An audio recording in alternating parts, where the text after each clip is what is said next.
சென்னை மெரினாவில் உள்ள கருணாநிதி நினைவிடத்தில் மரியாதை செலுத்திய பிறகு திமுக எம்பி கனிமொழி செய்தியாளர்களை சந்தித்து வருகிறார். அதனை காணலாம்.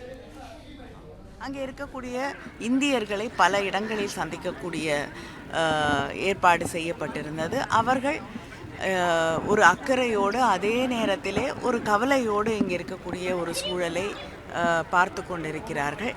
ஆனால் உறுதியாக இந்தியாவோடு நிற்க வேண்டும் என்ற அந்த மன ஓட்டத்தோடு அந்த எண்ணத்தோடு அவர்கள் உறுதியாக இருக்கிறார்கள் என்பதையும் பார்க்க முடிந்தது. முத்தமிழறிஞருடைய பிறந்த நாள் இந்த தேர்தல் இன்னும் அடுத்த ஆண்டு வர தொண்டர்களுக்கு உங்களுடைய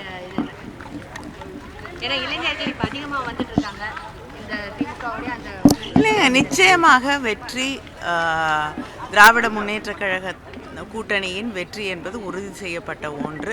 அதை மிகப்பெரிய வெற்றியாக முதலமைச்சர் அவர்கள் சொல்லக்கூடிய அளவிற்கு ஒரு சிறப்பான வெற்றியாக மாற்றி காட்டுவதற்கு நம் அத்தனை பேரும் நம்முடைய உழைப்பை அதை நோக்கி செலுத்த வேண்டும் என்ற கோரிக்கையை தலைவர் கலைஞர் அவர்களுடைய பிறந்த நாள் அன்று நான் வைக்கிறேன். தமிழ்ல இருந்து தான் கன்னடம் வந்தது அப்படின்ற ஒரு கருத்து சொன்னதுக்காக நான் சொல்லலை.